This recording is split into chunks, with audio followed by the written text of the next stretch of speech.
इब्न अरबी एक महान इस्लामिक स्कॉलर एवं रहस्यवादी कवि थे।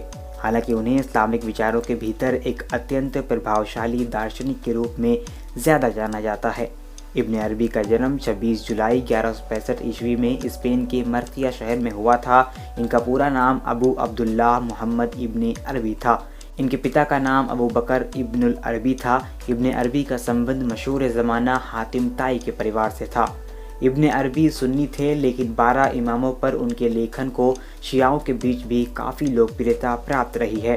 इनकी मृत्यु के बाद इनकी शिक्षाएं पूरी तरह से इस्लामी दुनिया में फैल गईं।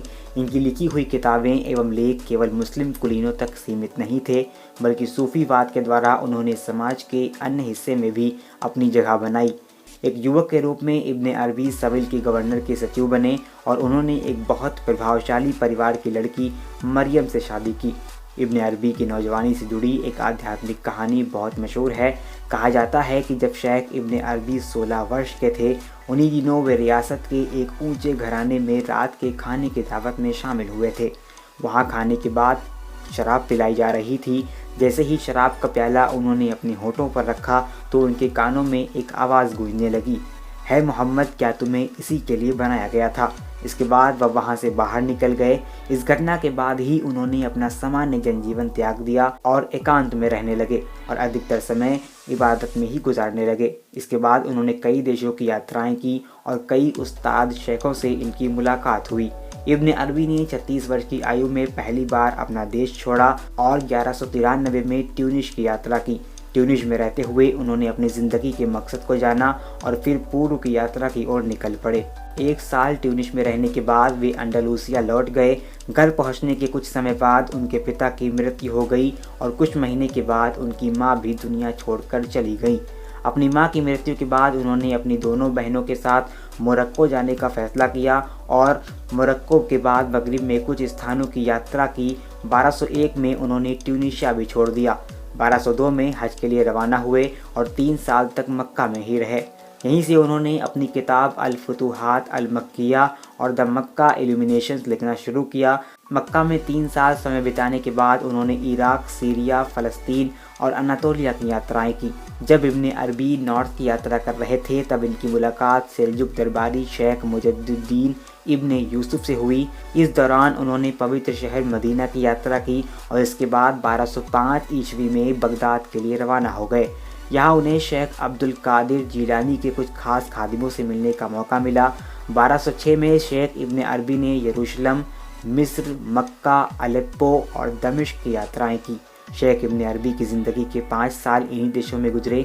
तमाम यात्राओं के साथ साथ उन्होंने अपनी किताबों को लिखना जारी रखा। 16 नवंबर 1240 ईस्वी में 75 वर्ष की आयु में सीरिया की राजधानी दमिश्क में इब्न अरबी का देहांत हो गया। इब्न अरबी को इनके देहांत के बाद दमिश्क में ही दफनाया गया, जहां बाद में सल्तनत ओस्मानिया में खिलाफत कायम करने वाले पहले खलीफा सलीम प्रथम ने इनका मकबरा बनवाया। शेख इब्न अरबी की मृत्यु के बाद इनकी शिक्षाएं इस्लामी दुनिया में पूरी तरह से फैल गईं। इनकी शिक्षाओं की गंभीरता को देखते हुए सूफीवाद में इन्हें अल शेख अल अकबर की उपाधि दी गई। यह नाम पूरी इस्लामिक दुनिया में दोबारा किसी के लिए इस्तेमाल नहीं किया गया। सूफीवाद में शेख इब्न अरबी को सबसे प्रसिद्ध और विद्वान सूफी के रूप में देखा जाता है। उन्हें पूरे मध्य पूर्व में शेख अकबर मोहिनुद्दीन इब्न अरबी के नाम से जाना जाता है। मान्यता है कि इब्न अरबी के पास एक कीमती संदूक हुआ करता था, जिसे इनका अमानती संदूक भी कहा जाता है। सलेबियों के साथ साथ दूसरे दुश्मन भी इस संदूक का राज जानना चाहते थे। इसी संदूक को पाने की गरज से कई बार उन पर हमले भी हुए और इनकी जान लेने की कोशिश भी की गई, लेकिन वो सभी लोग सफल नहीं हो सके। मान्यताओं के अनुसार इब्न अरबी के संदूक में एक पवित्र कमीज थी। इस कमीज के बारे में ये कहा जाता है कि जो भी इसे जंग में पहनकर जाता था उसे फतेह हासिल होती थी। इब्न अरबी का मानना था कि अर्तुगरुल गाजी के हाथों आलम इस्लाम में एक नई तकदीर लिखी जाएगी। इसी कारण उन्होंने यह संदूक अर्तुगरुल गाजी के हवाले कर दी थी। अर्तुगरुल गाजी से होते हुए ये कमीज सल्तनत ओस्मानिया की सभी सुल्तानों के पास सुरक्षित रही। साथ ही आपको यह भी बता दें कि जब सुल्तान मोहम्मद अल फतेह कुस्तुनतुनिया फतेह करने गए थे तो उस समय उन्होंने भी ये कमीज पहन रखी थी।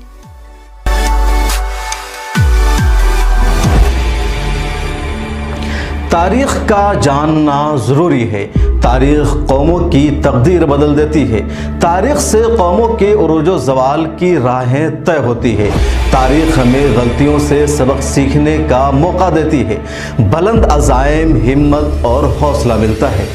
इसलिए हमने शुरू किया है एक YouTube channel the history point.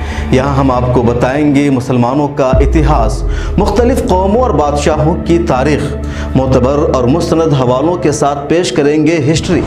Western और इंडियन मीडिया के झूठे प्रोपेगेंडा का देंगे जवाब।